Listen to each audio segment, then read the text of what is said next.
If both of these guys leave to try and survive, you lose all the space on the point and you lose the point.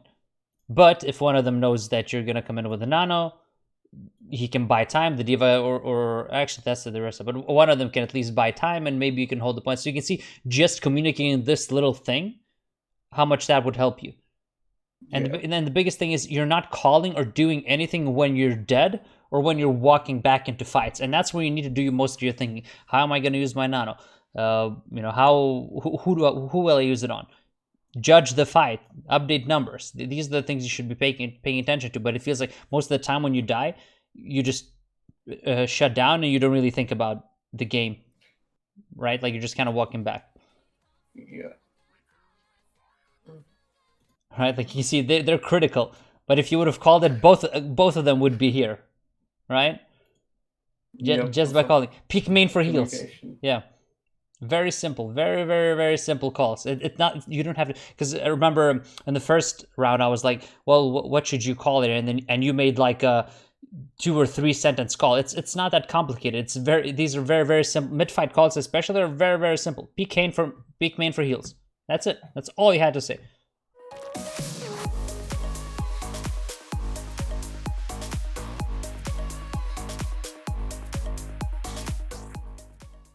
Let's start. Back with another session of Mineral Coaches. Today I'm working with Aiden, 3.3k player. Aiden, just give us a little bit of an introduction, your goals, anything you might struggle with, what are we going to be watching, what role do you play, just a little bit of an introduction. Okay, so hi, I'm Aiden. I've been playing Overwatch for 3 years, ever since it got released. And I switched to PC basically last year. I was a soldier one trick in console, like I had 1,000 hours on him. And not recently, like 7 months ago, I switched to an Ana/Zen flex support role because I really liked the role and I started playing with teams and I enjoy both of these heroes a lot. They are the reasons I pick support. So I was like a plat player when I switched to PC as an Ana/Zen player, and then I just grinded the game so much. And I feel like I have been stuck in Diamond for like 7 months now, and I can't get out of it. I peaked at like 35-20, and then I dropped right back. I was never able to crack above the Diamond or my peak. I feel like my weaknesses are I don't short score that much, and positioning. Sometimes I mess up positioning, but other than that, I feel okay with what I'm doing. Okay, so we'll try to introduce some basic communication you can implement. Obviously, it's flex support, right? That's what we were watching. Flex support. Ana, Zen. Yeah. I play in comp. I play only Ana, but in scrims and teams I play Zen. Okay, so we'll touch on the most important things you have to communicate as an Ana. At least little things in rank that will help you, and something that obviously is going to translate into your scrims. And we'll take a look at the positioning, see where the problem might be. All right, let's take a look. Ana. I'm an Ana. Want to on this account.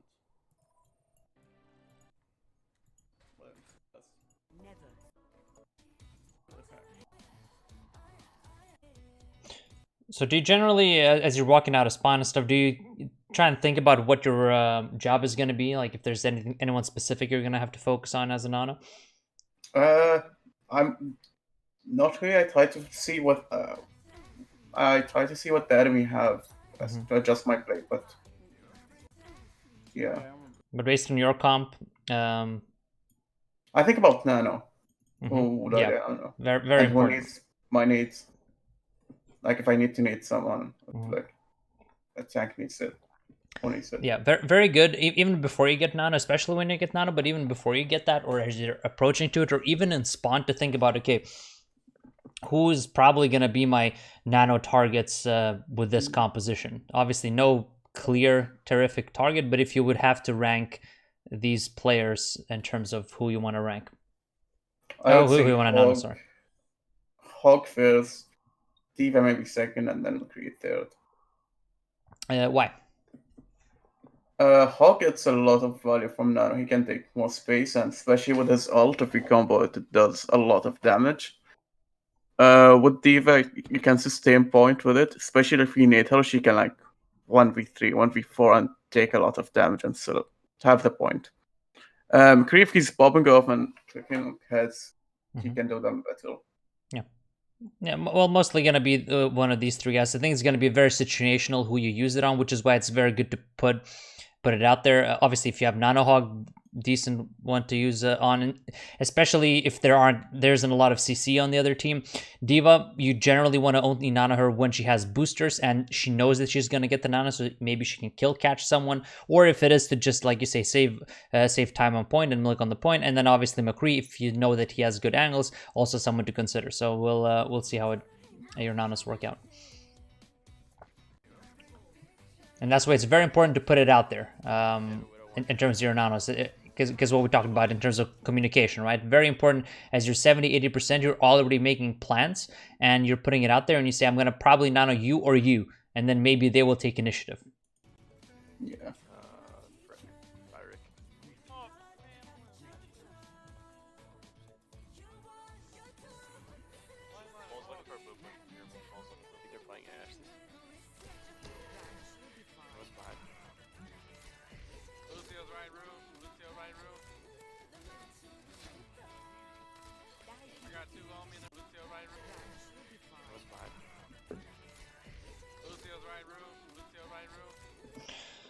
So here you're trying to heal D.Va, but you aren't scoping.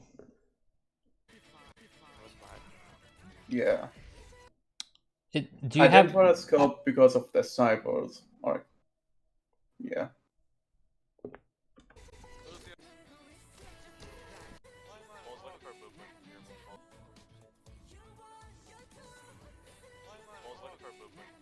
What snipers? Ash Hanzo. But why wouldn't you want to scope? Because I would be an easier target for them if I stay scoped in. So if you're behind this wall, are you really an easier target for them when they're over there? No. If I'm behind this wall, yeah, I can scope in and heal them. Yeah. So you've already positioned yourself safely. You've paid attention to the snipers, because if they were here, maybe you would have to pay attention to them. Maybe you have to shoot back. But now you've already taken cover. You don't really have to worry about the snipers. You have to worry about hitting your heals. Do you know when it's best to scope and when it's best to shoot? Scope for mid to long range and unscope to close range. Mm-hmm. Yeah. So, and why is that? You don't need to scope in close range because they're close to you. They're bigger targets. If they're far away, you need to focus more on hitting them, like aim more to hit them. Mm-hmm. And it's hit scan for scoped in. Mm-hmm. And what does it mean that it's hit scan? To heal them faster. That's instant healing. Exactly. Yeah, so the cutoff is somewhere around 21 meters in terms of just healing output. So anyone who is further than 21 meters, you're going to output more healing through scoping. Anyone who's closer than 21 meters, you're going to output more healing through hip shots. But obviously, if they're somewhere around here, you might miss your shots if you're hip shotting. But obviously, anywhere here, you're going to want to hip shot, just in terms of healing efficiency. So in a case like this, definitely want to scope in, especially since you've already taken cover. How often do you quick scope? Is that a mechanic you utilize a lot? Yeah, I do. I do quick scoping a lot. I do it for DPS. All right, any fast heroes. Mm-hmm. Because even in a situation like so here, I like the heals, but now you want to heal Lucio. You know there's threats there. There's threats there. Something might come out there. You have to pay attention to him. So you don't want to zoom in. Or you don't want to hip shot, or you don't want to zoom in to him. So if you want to heal him, that's a perfect time to actually quick scope, but you go for a hip shot, right? Like in reality, you didn't even need to heal him, but definitely something you need to think about in terms of how you utilize it, especially when you've exposed yourself. But the big thing here is, yeah, it's completely fine to scope here. Even almost tunnel vision scope because you know nothing is going to come behind you because your Roadhog is controlling that area. These guys are watching there, and you're taking cover. So there's literally no angle from which you can get shot at this point. And anytime you're in a position where you can get shot and you have to land heals at long range, you should look for a scoped, yeah. And also with nades, it's something I tell pretty much everyone. Obviously, it's going to be situational, but anytime you nade, you want to hit multiple targets. Ideally, you want to hit an anti-nade. If you're nading a singular target, it has to almost always either secure a kill or it has to be to save someone. And it's very important that you judge that correctly. Because in this situation, there's absolutely no need to nade, right? D.Va doesn't have to stay on point because the point isn't open. She can easily take cover and you have LOS on her. So you really don't have to waste it. Imagine if she fell back there and then someone pushed her and then you get an opening to hit like a 2 or 3 man nade. Yeah, it was an early nade that you didn't need. Mm-hmm. And in general, you should look for anti-nades as much as possible because those really change the course of a fight. Naturally, there will be situations when you will lose the fight if you don't nade someone close to you and save their lives, but it's definitely something you should look for because here you're not really thinking offensively at all. It doesn't seem like. You can see the snipers aren't a worry here. They haven't touched you because of this positioning. So yeah.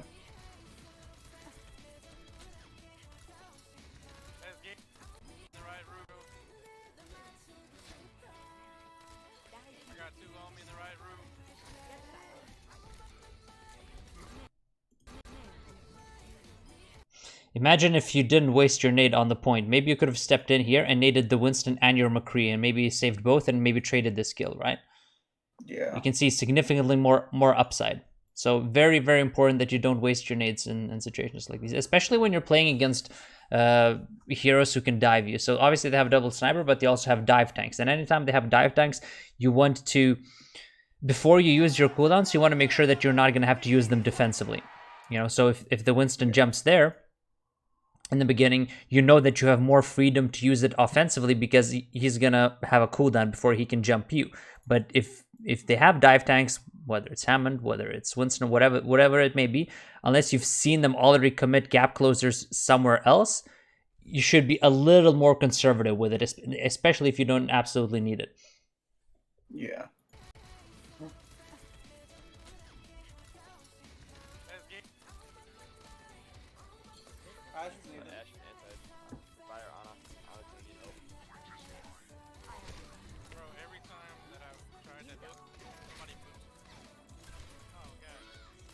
Yeah, so in terms of comms, like you said that Ashe is naded, but you gave no orders. And to me, I'm watching this and I just want to, if I'm playing from your POV, I would scream. And it's important to give orders, not just information. So if you know something is 100% the correct play, it's very important that you give the order. So I tell them, Ashe on me needed, I need help, or I come back left.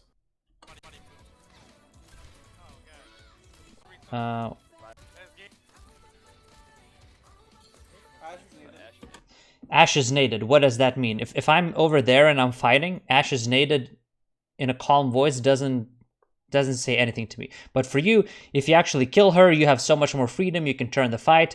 This nade is useless if you don't capitalize on it. If you don't capitalize on the fact that she can't get healed. So Ashe is naded is just useless information.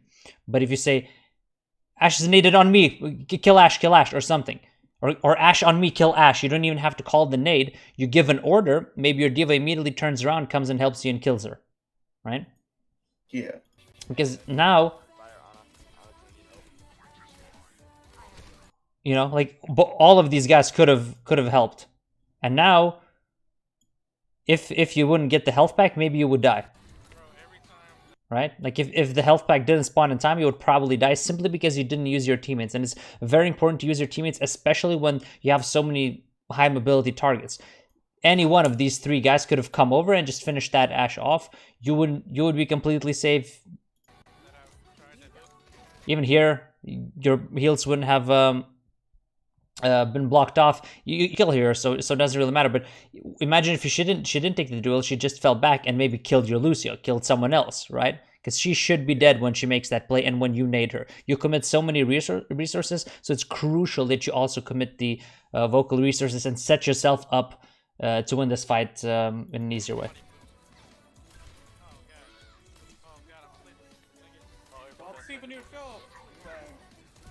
Don't mind that nade as much. Simply because you're hitting more people, everyone's low. Really not a fan of the nano though.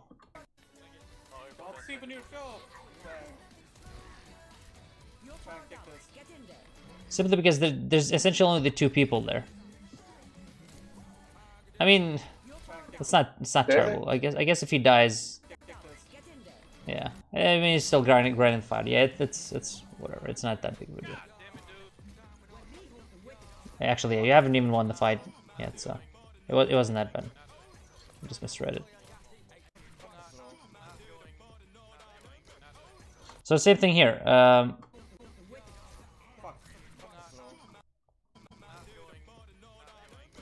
You're essentially only going for a solo nade on the Winston, right? Yeah. So if we're applying the same concept that we just talked about, you want to either nade multiple people, or if you're only nading one person, it has to lead to a kill, or it has to lead to saving a teammate's life that would otherwise have died.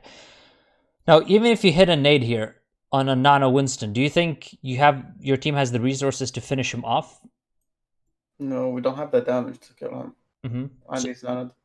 So it would be much better, say he runs away, your Winston starts focusing D.Va, you break the bubble, and then you nade both your D.Va and the Winston. It's significantly more value, right? So even though he blocks it here, but that's irrelevant. The fact is that you're going for a solo nade again, and you're going for a nade that has no chance of hitting another person other than Winston, pretty much. So you're panicking away with your cooldown again. So far you've gone for solo nades 3 times in a row. So to me, I think that's something you definitely need to pay attention to and need to focus on. You need to hold it a little bit more until you definitely know your value. Actually, one of those, I think you've thrown out 4 nades, and one of them was decent. The one where you threw in here when it hit like 2 or 3 people when everyone was low. That was a good one, right? And you can see the difference in value of those nades, I think, right? Yeah.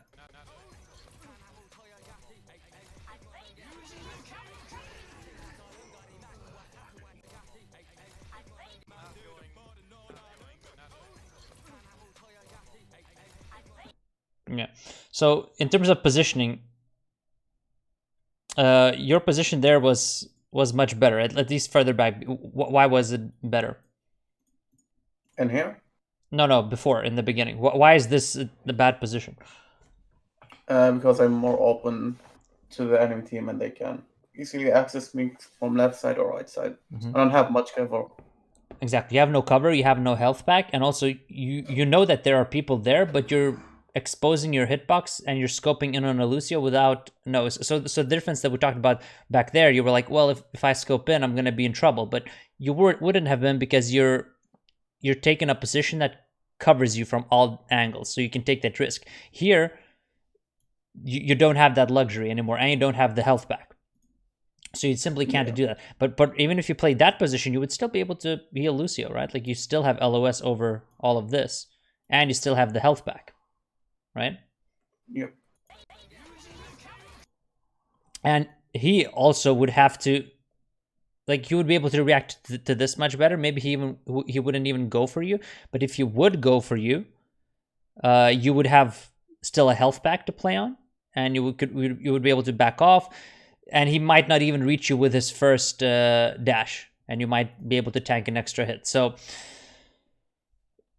positioning, number 1. Number 2, the fact that you wasted a nade. Also, if he dives you and you have a health pack and you have a nade, you could potentially kill him. If he goes for you, you nade him and yourself, tank an extra hit, your McCree helps you kill him, turns the fight. You can see how these little things snowball. Because both of these are down, and you have bad position, and you've exposed yourself to multiple angles and gotten so low, and you're in a bad position, fight is lost.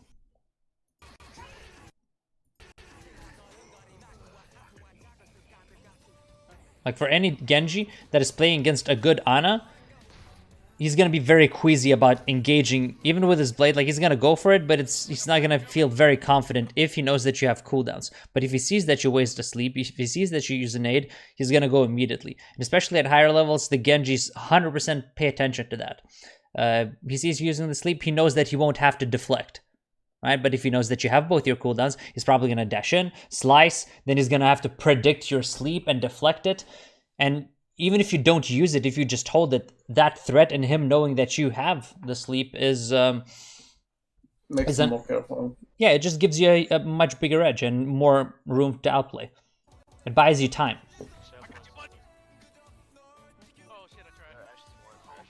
Which is why also, not only with the nade, but also with the sleep, what I said, when you're playing against dive heroes, make sure you're, again, you see when they use their gap closers, and you know that you won't have to use these defensively. So you're playing against a Hammond, Winston, and Genji. So that is super important to pay attention to. If you see Genji dashing onto the point, and you know Winston is dead, you can use these offensively. If you know all three of them have their cooldowns, and you just use this on a singular person on the point, you're screwed, right? Yeah. So something to note to yourself in terms of when you're playing against dive heroes, hold cooldowns a little more. You don't need to play make. You're gonna be able, if you just stay safe and you heal against those compositions and you position yourself in a way where they have to overextend to get you, and you have the tools to deal with that, you're gonna be able to pull people out of position much further, and you're gonna be able to still survive.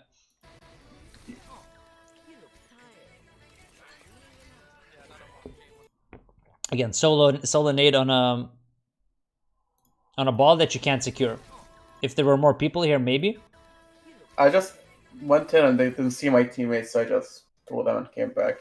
So what if a Winston and a Genji were behind you now, and dove you? I would be dead. You would die, right? You've just used, again, you haven't seen any of the dive heroes use their cooldowns offensively, or you haven't seen the Genji and the Winston, and you've just blown all of your cooldowns. The sleep, I don't mind. You sleep him, but the nade, you have to pay attention. What's around me? Am I 100% going to be safe here? Because if you still hold your nade and you get pushed from behind, with the nade, both of you can get out, and maybe you can force them to overextend. But now, if they were behind you or on the left side, you would be a free kill.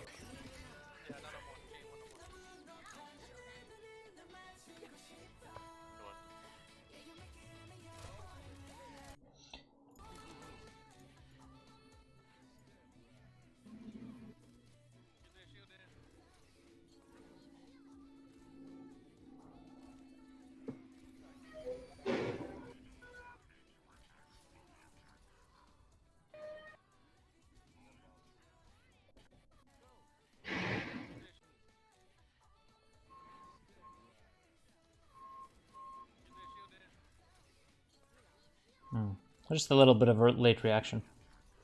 They had already hit the anti there. Yeah.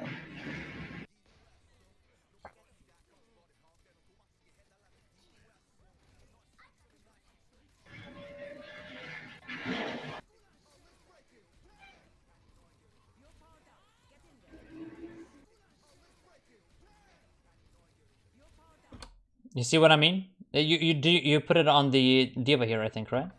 No, I put it on the Lucio. I meant it for the D.Va. You're trying to hit D.Va though, right? Yeah.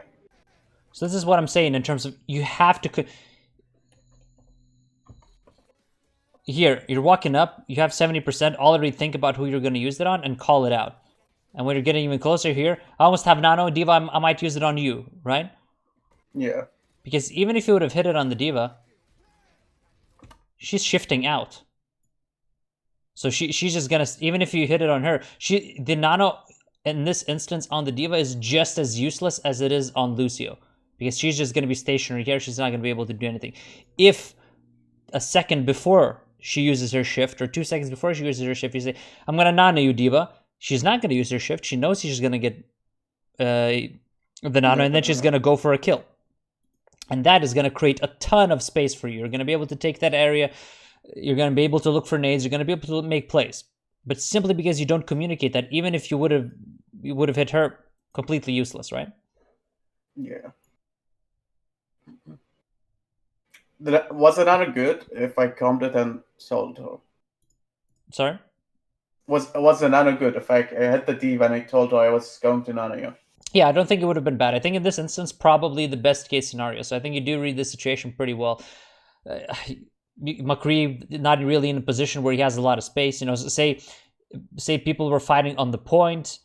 Both of you have control over here with the McCree. It might be a good spot if everyone's full HP to nano McCree and he can just pop off. But obviously not the case here. It's going to take him a long time to get into a position where he can get value out of it.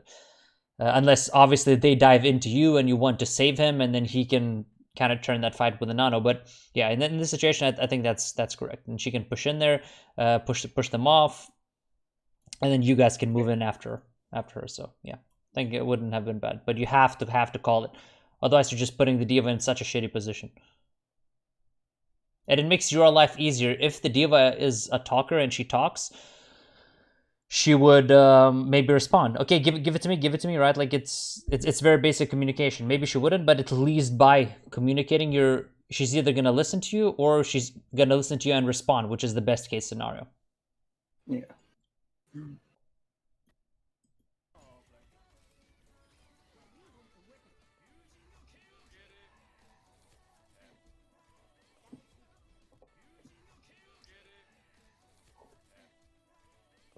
And again, you're solo nading when you're not under pressure. No one can shoot you.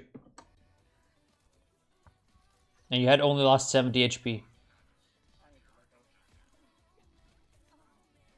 I thought you were backing off, so yes.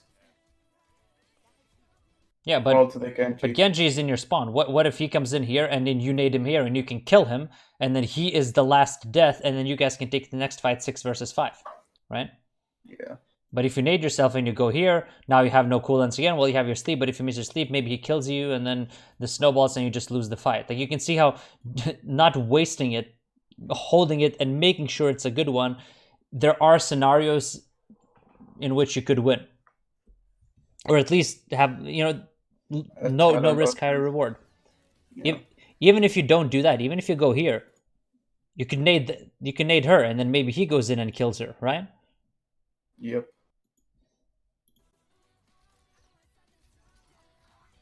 Instead, you go for a really high variance sleep. And again, you don't know where they are. You don't know who's going to dive you. Now, he's coming behind you. You have nothing to deal with it. You just wasted both of your cooldowns again. And again, you're playing against a very mobile composition. So anytime, as a rule of thumb, I'm going to put it like this for you. Anytime you're retaking map control or you don't have any kind of advantage, you're probably going to be a lot more conservative with your cooldowns until enemies make a mistake. When you have the pressure on them and you've pushed them into a choke point, you know that your tanks are drawing all the aggression, your tanks have pulled out a bunch of cooldowns out of their front line and their back line, that's when you can throw out your cooldowns a little more liberally. But here, they still have map control, they still have the advantage, and you're wasting all of your cooldowns. So not only don't you have anything to protect yourself with, you're 140 HP, caught in a crossfire with no cooldowns, but you also can't really make a proactive play. Like I said, you could have maybe naded Diana. Maybe if you've saved both of these, you could have 1v1'd him, right? As he was coming back. Yeah, again. Frog for life, thanks for follow. Boom, and you're dead. As you should be.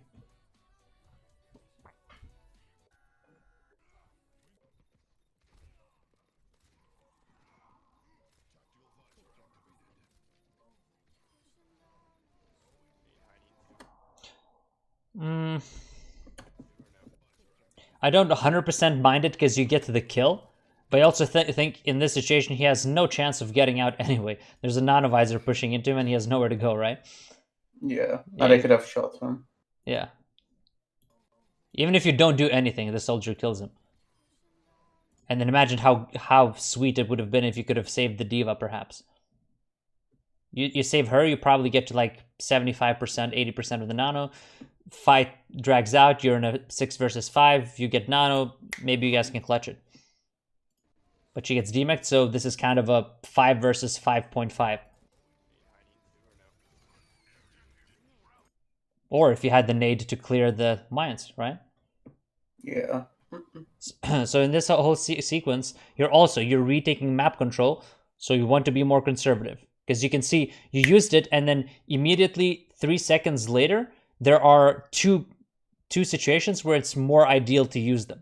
And that's always going to happen. Why is it going to happen? Is because your enemies have superior positions. When they have superior positions, it means you guys are going to probably have to tank through a lot more damage. Their Ana is going to be set up in a better position to hit good nades. Everyone's going to be in better positions. So as you're reclaiming that space, you know, you're gonna take damage. You're gonna take you know, you're gonna have to give something up, which is why you want to be more defensive. And you can see every single time this or Diva or whatever it may be. So just being a little more conservative on retakes. Sorry. Save them more. I said save them more, basically. Exactly, because now you also you see, like, if you would have naded these mines, you could have maybe healed these guys. But because you wasted it before, now you're stuck and you're not healing in this situation, right? If these mines were cleared, you could have stepped in here, maybe healed them.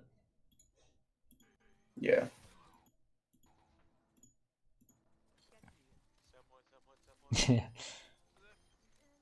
Now you're playing PvE against the mines. And Winston dies because of it.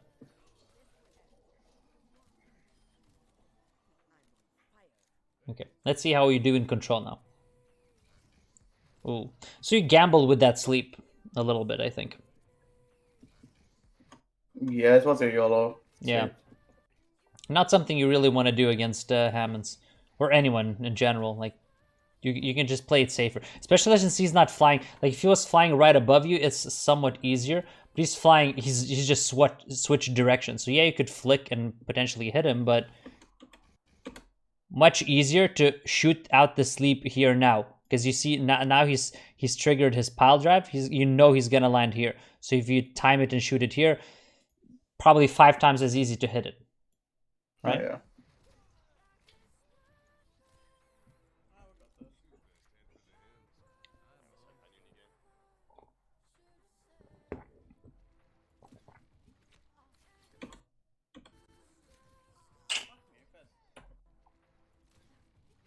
Again, what's the upside of this? They still haven't they haven't used any cooldowns. The enemies haven't. And you're nading in a position where is anyone going to be able to follow up there? Not really. You know, like if you had a Winston in this position, your Tracer was here, and maybe someone else was here. Yeah, you could go for it because you know that these guys will draw aggro, and immediately if you hit a nade, they're going to be able to collapse on it and kill.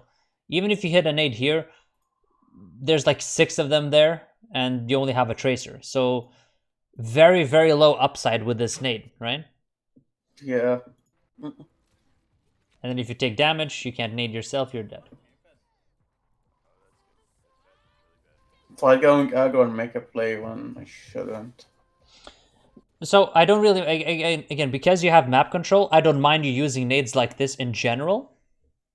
It's just that you have to consider the situation. Like I said, if you had a Winston there, that would be enough. If your Winston was here and you hit a nade like this and take cover, maybe he can convert a kill with a Tracer. Worst case scenario, your Tracer and your Winston are going to put so much, they're not going to be able to push through the nade. So worst case scenario, these guys will farm a lot of volt charge, the enemies will fall back, and you will have enough time to get a new nade before they can really push in while they're healing up. So because you have map control, I don't really mind it. It's just you have to pay attention. Are they going to be able to take advantage? What if your Tracer wasn't even there? What if he was there? Then you would never go for it because you know that they will get this space for free. So you have to pay attention to where your tanks have pressure and when they don't have pressure.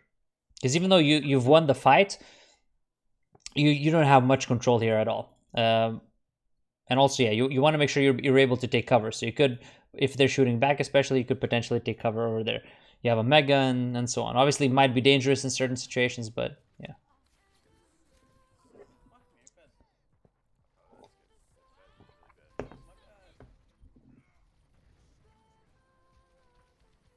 Yeah, now your team just doesn't have any heals. They should probably be dying out.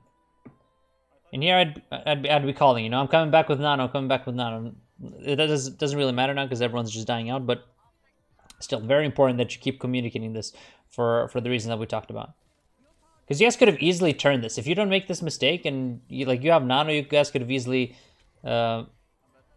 Yeah, if I stayed alive, Yeah. we wouldn't have lost that if I stayed alive. Yeah, even let's see, can we play it back? Well, as soon as you flipped the point, you were sitting at like 85%, right? So if I'm you in that Yeah. situation, I immediately say, I almost have nano, and then I press tab and I look at who I want to use it on. I think you had Winston at the time, but he had just died.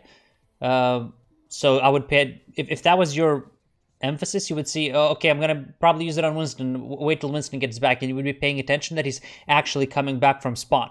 Remember? Because he died on point. Yeah. So, but you don't really, it seems like you're almost everything you're using reactively, including your nano, you're just kind of using reactively instead of practically setting up a play with your team around it.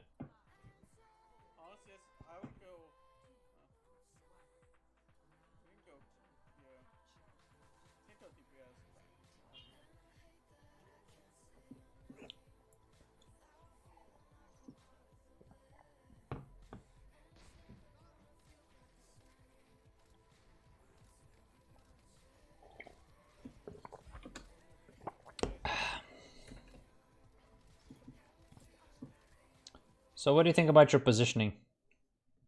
It's bad. I'm isolated for my tanks. I should have been left side nearby elephant. Mm-hmm. As soon as you position yourself here, you can get shot from there. You can get shot from there, potentially from there if your tanks get pressured out. Your LOS is very, I mean, of course, if they're frontline positions like this, you do have a nade angle, but it's still not really worth you. So you should go where your tanks go. Yeah. Wait, hold on. It was just me being basically brain dead and thinking I have points area going main. Yeah.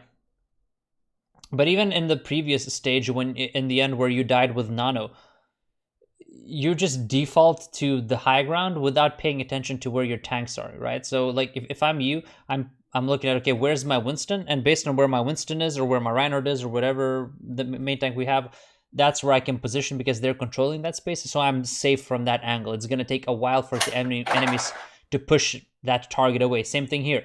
If you're over here, it's going to take a while for them to push the hog away. And unless they get rid of him and they force him out, they can't get to you. Not the case here. Everyone can get to you from pretty much every conceivable angle. Even a Sombra can come from behind. So literally, you're putting yourself in a position where you can get shot from almost a 360-degree angle from everywhere. And you don't have LOS on almost anyone. Now if your hog gets pressured, he's gonna fall back. You're not there to support him and potentially put him back into the fight as your Hammond is flanking and maybe setting up a play. So very important that you pay attention to your front line and that you position in a way where you have more cover. Like you did in the first fight on the previous stage, right? Where you put yourself in a position where you can get shot from like one angle and you can always see it. So that's what you want to do. You never want to get flanked because as soon as you put yourself in a position where you can get flanked, that's when it falls apart. That's when you have to shoot back, and that's when your team is losing a ton of healing output. Which is why on the highest level you see Anna's positioning themselves in a fairly defensive way a lot of times, especially when defending, and they. What was the point I was going to make? Oh, and whoever is attacking, they always send someone to mark her. So even though you might have like a Winston Genji and you want to dive the Zen together, you would probably still send the Winston just to put pressure on the Ana, so she has to commit resources in that 1v1 rather than healing resources. And that is a smarter allocation of resources by the attackers simply because of how important it is to shut down Ana's healing because of how much playmaking potential she has. But if you put yourself, but that's granted that you put yourself in a position where only targets with really high mobility, Winston, targets like that can actually get to you. You don't want to put yourself in a position where Reinhardt could just as well walk up and push you off, right? Like really slow targets. You know, what if they had a Roadhog? You know, a Roadhog there, he pushes you off. If you're here, Roadhog can't do anything and you're still in the fight, so. Yep.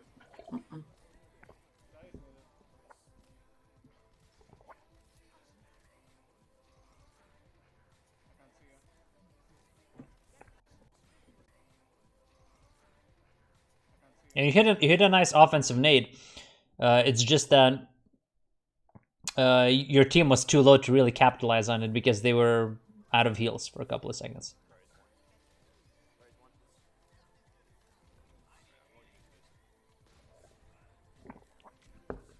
Okay, so for next fight, we're retaking again. Let's see how we use our cooldowns. Don't mind that nade, he was very low. You just missed it. Yeah.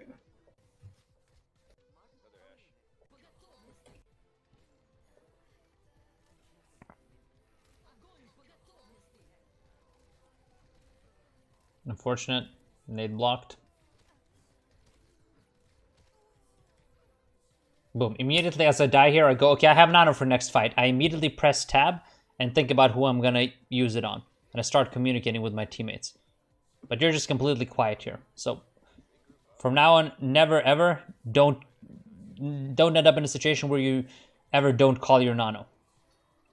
I genuinely never call them, which is a bad thing. Sorry? What did you say? I like genuinely never call my nanos. Yeah. Very, very bad. And that's why so far I haven't seen you get value out of a single one.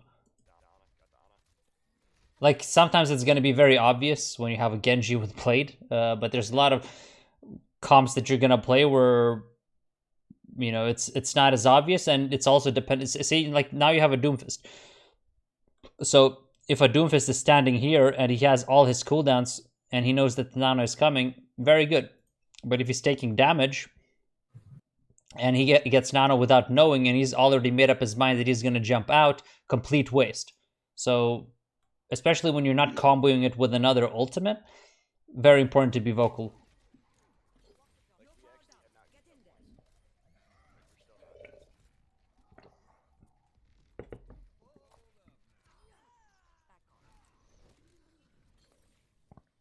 So you're taking the same position now. You don't have the mega, you're exposing yourself to so many angles.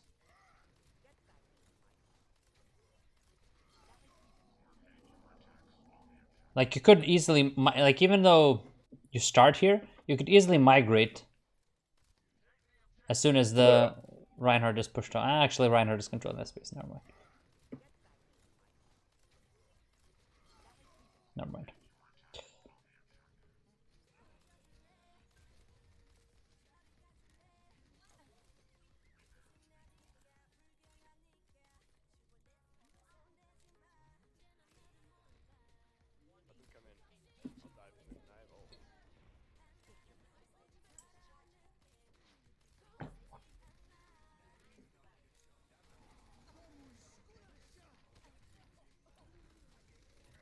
Whoa, whoa, whoa, what is this positioning?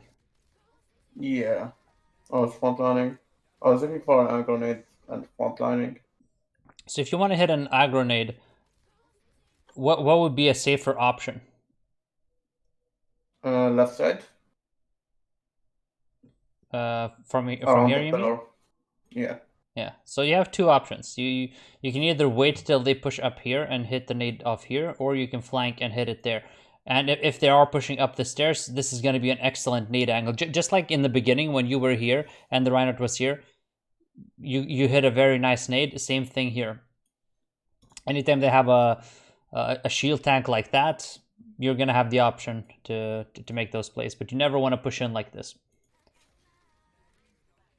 Especially when you don't have a shield to get behind. So if you have a Reinhardt, they have a Reinhardt, and you can find an aggro nade and then immediately fall back behind shield, that's one thing. But with the Orisa, your shield is going to be static. It's not going to move a lot. So when you commit over here, very likely that you won't get another shield. So with Orisa, never ever do that. Never ever push in front of the Orisa.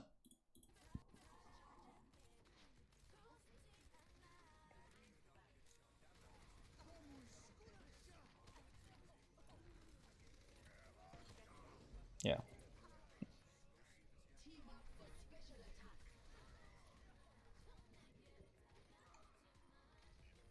But I like it. The thing I like here is the fact that you are in control and you are looking for an offensive play. So the thought is correct because you are in control, so you have more freedom to look for these. like we established, there are ways you can create a good angle for this. They also don't have dive tanks, right? They have a very slow composition with the Reinhardt, which means that also less chance of you getting dove. So as long as your positioning is good, 100% the correct call to look for offensive nades is just the execution of it.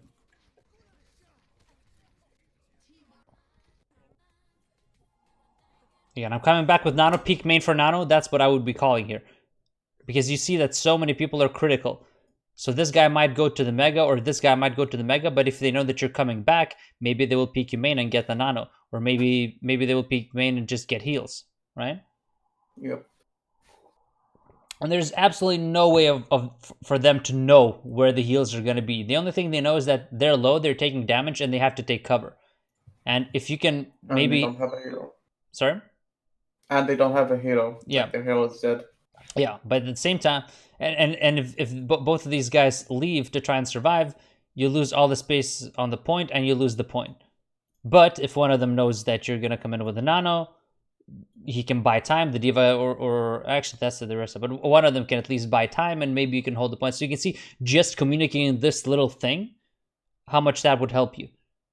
And, and then the biggest thing is you're not calling or doing anything when you're dead or when you're walking back into fights. And that's where you need to do most of your thinking. How am I going to use my nano? You know, who will I use it on?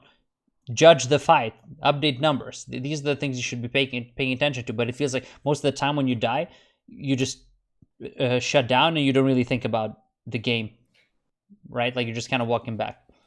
Yeah. Right, like you see, they're critical. But if you would have called it, both of them would be here, right? Just by calling peak main for heals. Yeah, very simple, very very simple calls. It's not, you don't have to, because I remember in the first round I was like, well, what should you call it? And you made like a 2 or 3 sentence call. It's not that complicated. These are very simple mid fight calls, especially are very simple. Peak main for heals. That's it. That's all you had to say. Coming back with nano. All you have to say. You don't have to have kind of an elaborate plan or anything like that.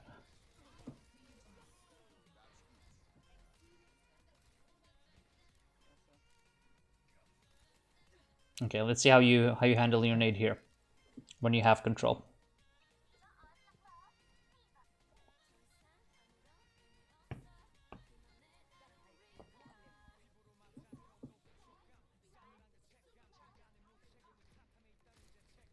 Okay, so you see the main. Let's see. Oh, what another potential angle would be this as well, right? As they're coming up here, that's another one. So you have a lot of choices.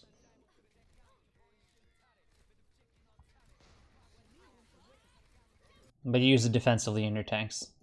I wanted to be offensively, I missed. Yeah, you wanted to be offensive, but you didn't take an offensive angle. Boom. Offensive meaning nading the enemy on. Or just hitting someone in the back. Like, thing is, if you hit a 3-man nade from here, even if it doesn't land on the Reinhardt, if it lands on the squishies, they can't really push up, right? Yeah. If wouldn't the nano Reinhardt be a larger threat than the squishies?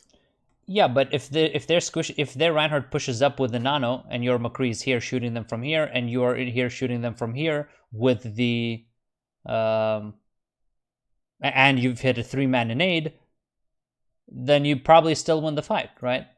Like your nade would probably come, because he's gonna get nano when he reaches here. You'll probably nade a little bit earlier than that if you're looking for an angle here. Yeah. But yeah, obviously when you've not taken that angle at all, then the thought process isn't bad to nade both of them. But you also have to, if they have a Zarya, you have to understand that they will be able to cleanse that out. In which case, you probably have to wait out the bubble.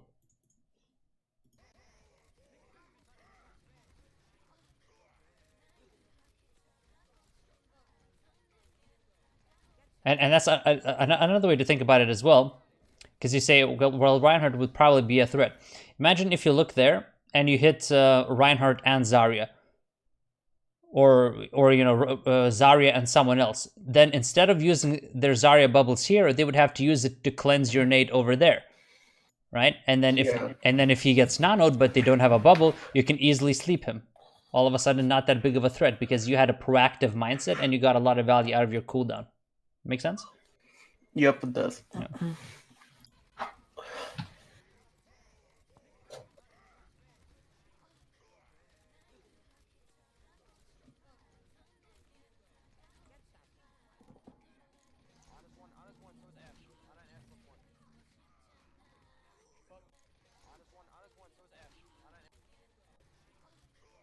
Same thing here. Like in terms of your positioning, you're just not paying attention to where your main tank is at all.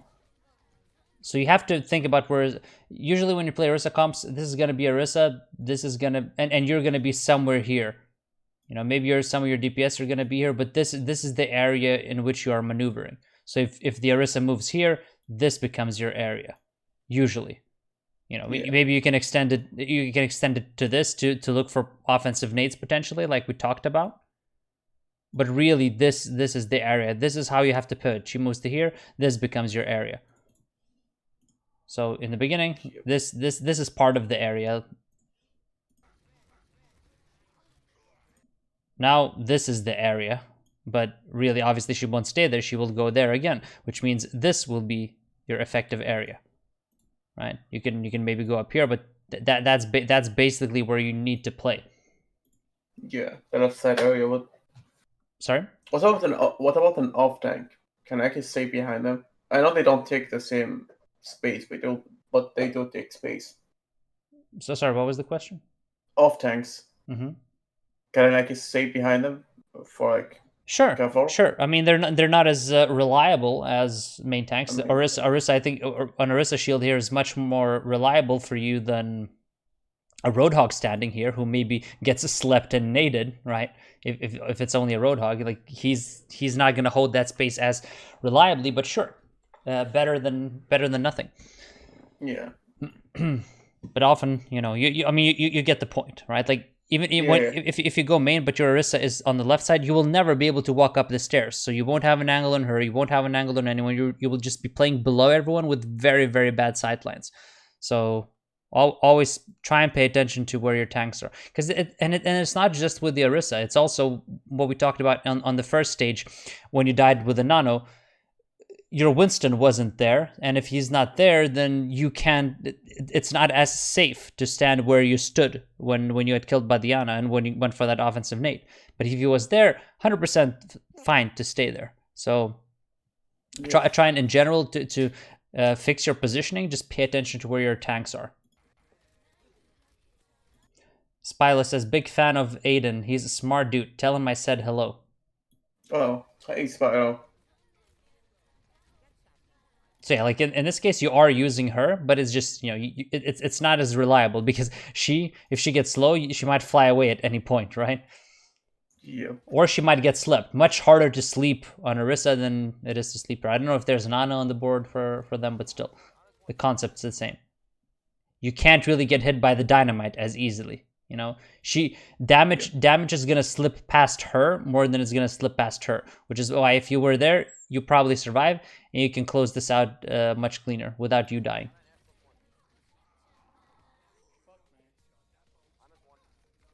You're a popular guy, aren't you? Everyone in my chat knows you. Oh, here we go, some tracer action.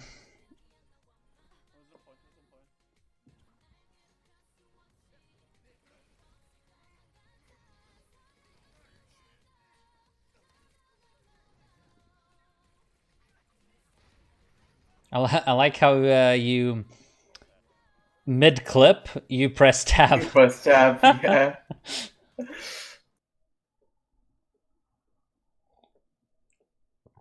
And let's see how you handle yourself here. So what we've learned, you're gonna pay attention to the Orisa.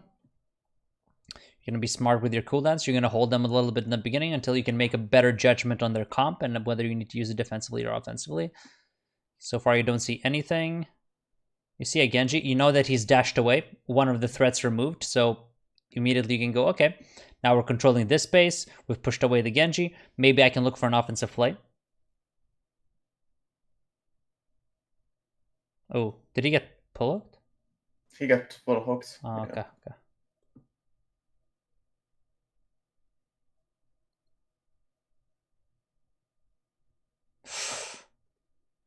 So, yeah, I mean that if that nade hit both of them, it would have been okay. But here, like you're still exposing yourself to this angle. You should hide there, because now when the Ursa is here, really this is the space where you can play, or on high ground. But she doesn't have a shield. As soon as she puts a shield here, then you can play in this. You can play in the position that you're playing.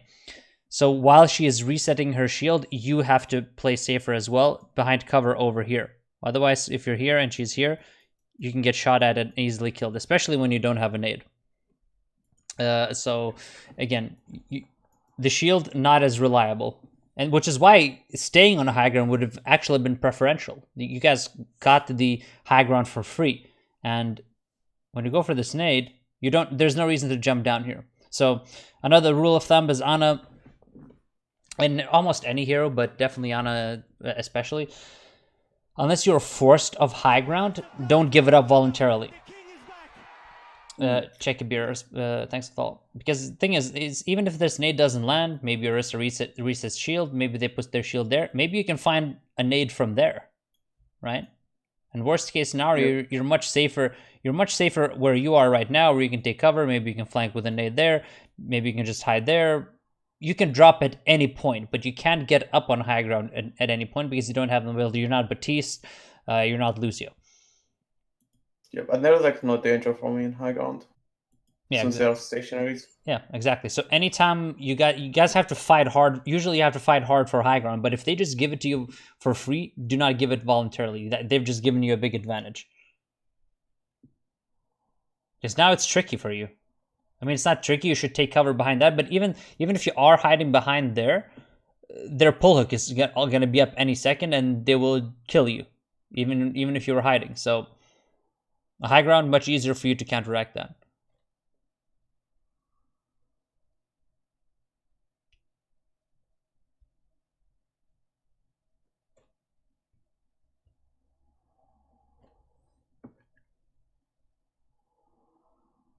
Just the playbook opens up so much, especially with these Orisa compositions or any shield compositions, where in reality you have to find creative ways to sneak in these offensive nades. And the way you do that is you know, like if your shield is here, their shield is here, you utilize this space correctly. You go to the edges of these and you can sneak them in. But taking off angles. Yeah, but if your shield is here and you're here and their shield is here, nothing you can do.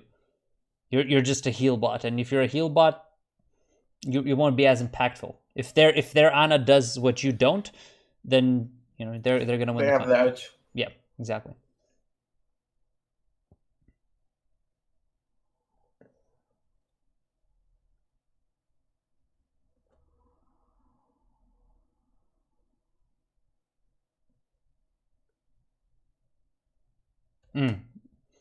That's a pretty good one. I don't mind that nade at all, because that secures a kill, and it's not 100% guaranteed kill, perhaps.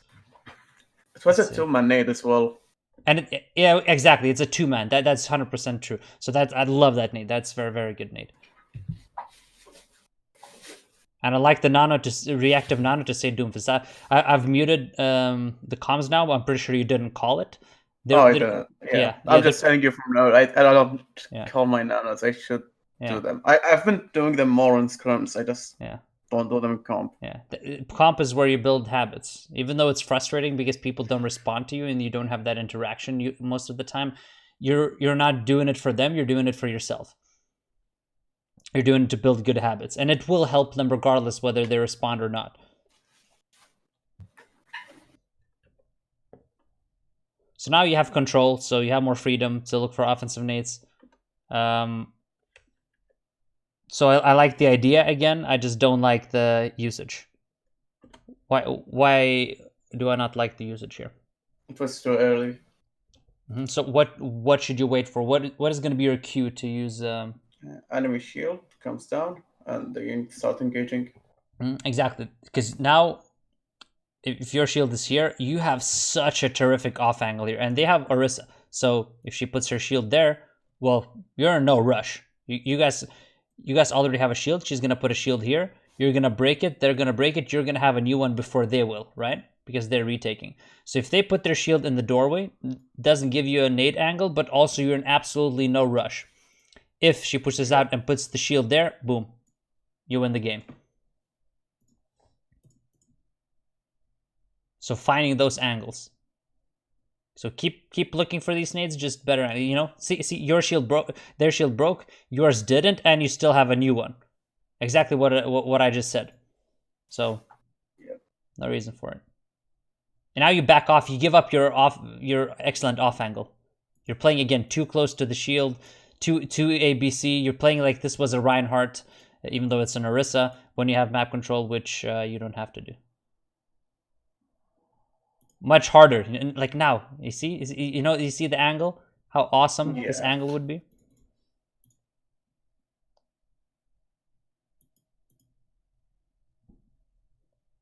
And also, Genji doesn't kill you now, but he could have.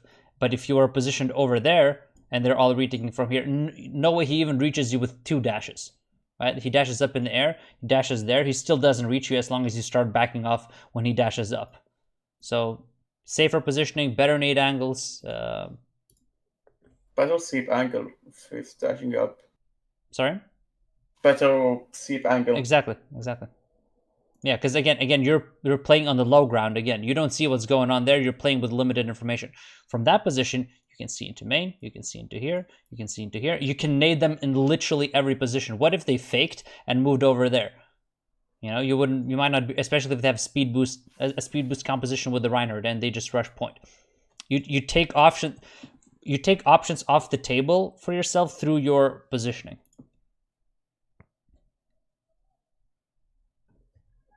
Okay, you were low. But you're only low because you're playing so close on the Orisa and you're taking the same damage she is, which again you wouldn't from way over to the left side. And because of that angle and because they're playing Orisa, you could have won the fight like 3 times over for your team. Now you're using cover. I do like that you're moving with her though. Yeah, it was body block. Yeah.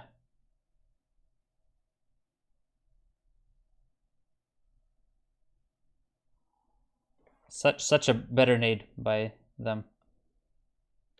Because you're nading on Orisa, who has a shield, and you can't really capitalize on it. She nades 2 or 3. Me and Orisa. Yeah.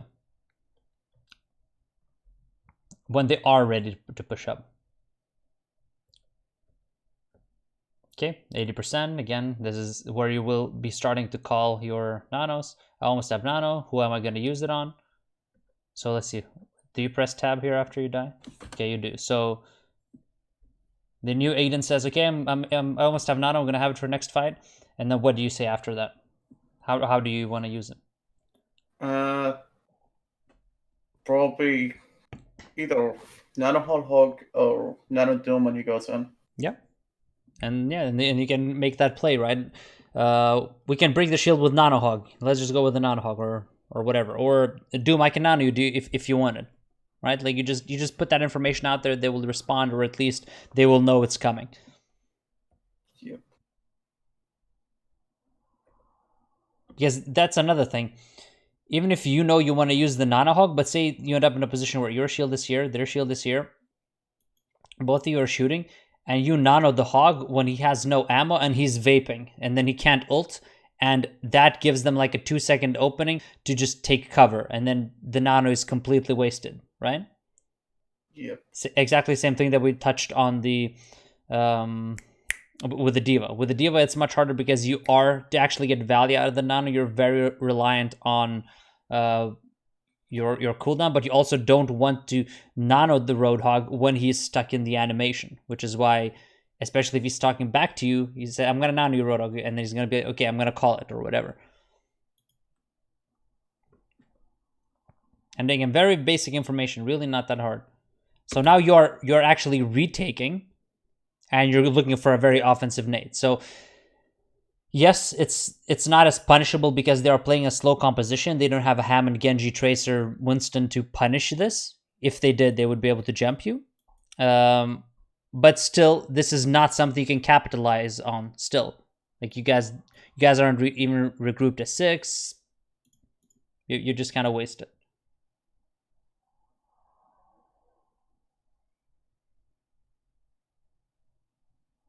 Meanwhile, she's patient. She's patient. She didn't nade. You essentially could have gotten 2 nades in when she only got 1, but you just threw it out to throw it out. Whereas she waited for this opening and comboed it with the pull hook. She waited for the pull and then she hit all of these guys. Wait, let's see. Can we see Anna's positioning? She's top right, the same I was. Behind or what? The same place for the off angle. On the bridge. On there?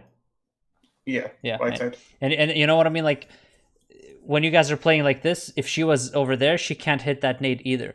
But she is actually abusing the fact that she does have high ground and you guys can't contest it. And this is 100 times easier nade angle. So Anna is actually abusing the map control that they have, and it's so easy to lob it over the top.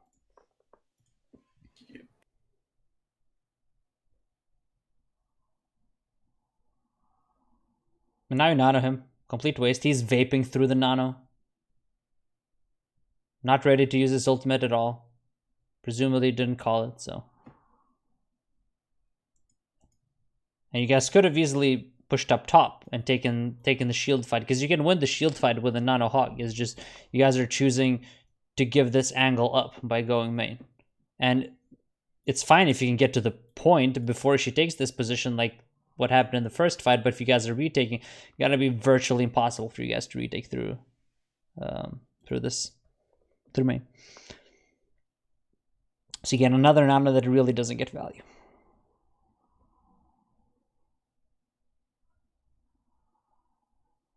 Again, peek right side, peek left side. That's what I would be calling. You see 3 critical people on point. Just call which side for them to peek or whatever. Peek our main, things like that. When you're coming back, absolutely no excuse not to say something.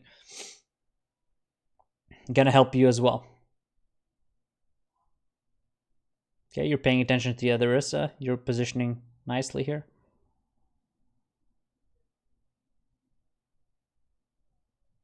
You don't want to position yourself in a way where you get pulled, though. So especially in these Orisa hog mirrors, obviously it's a little difficult for you because you do want to be in a position where you can still shoot them, but you don't want to be close enough to the point where you can get pulled and die. So really, like, optimal positioning would probably be here where you can still take advantage of the shield. Maybe you can sneak in an offensive nade, but also if the pull comes here, you can easily back off because you see it coming. Because at this point, if the pull comes now, you don't see that it's coming. So, which is why I said, if the shield is here, you want to position like this. And then as the shield rotates, you rotate. So you don't want to be, if the shield is here, you don't want to be like this, because you're working with very, very limited information.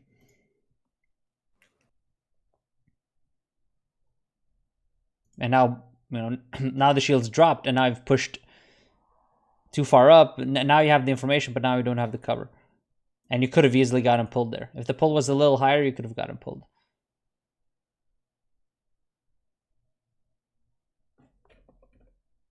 What happened to the nade? I was aiming for the hog, but I missed them.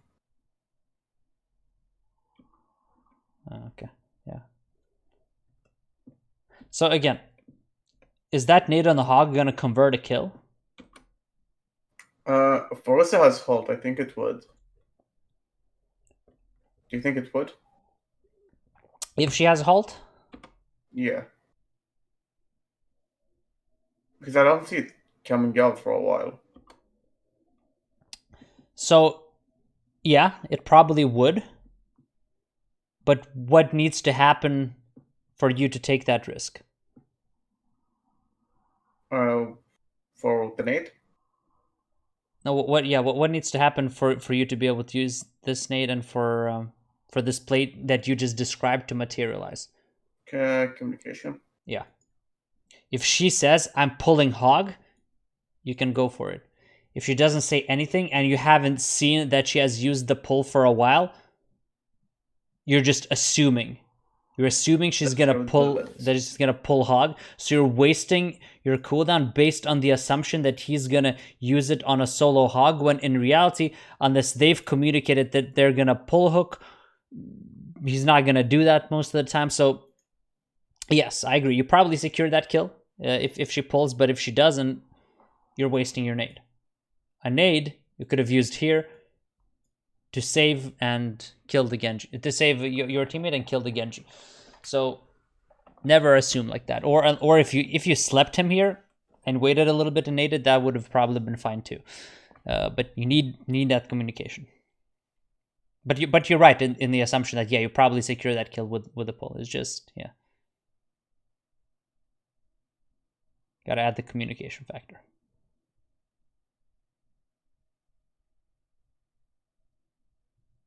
Okay, so a lot of stuff that we went through there. I think the biggest one is how to manage your cooldowns when you are in control and when you're not.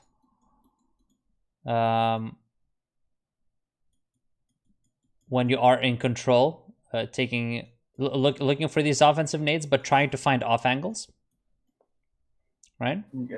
Especially when they have stationary shields. CDs versus dive, you're gonna be a little more defensive, or at least like pay attention to them. If they've used their cooldowns and they can't jump on you until their next rotation, that's when you can be offensive. Otherwise, you hold them a little bit more. Yeah. What else do we learn? Communicate your ult. Comms. Every nano and other stuff, but at least the nano. Yeah. And play behind your main tank or with your main tank. Mm-hmm.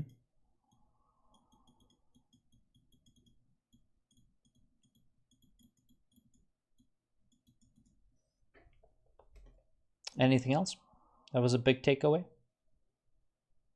I don't think so. I think these were the biggest issues. I think if you solve these, it's not that difficult. I think you saw yourself how you use a nade, and then within 5 seconds, there's like two different ways you could have used it better just a couple of seconds later. So I think just understanding the retaking and being in control aspect of it is going to help you a lot, and just actively thinking about it all the time. Going to clean up a lot of your plays, looking for some of those off angles and the comps. And I think you're gonna, because you said you're stuck for a very long time in this rank, and I think if you fix these, you can, I think, easily get to Grandmaster. Yeah, I think it's just the concept of control and not I never really knew about it, so. Which concept? I never, the control or not control. Yeah. Mm-hmm. But you can see like it really makes sense in terms of, because you were looking for them regardless of situation, and you were looking for them in the correct situations. You were just doing it wrong because you weren't utilizing angles correctly, but then you were also using it too much on retakes. So yeah, I think that just understanding this and applying this is going to help to get your Ana to Grandmaster for sure, if you can implement this into your game. Okay, I will do my best to do them. Yeah. Any other questions before we finish? Not really. Okay, perfect. Thank you for the both of you. Yeah, no problem. Have a good day. Yeah, you too.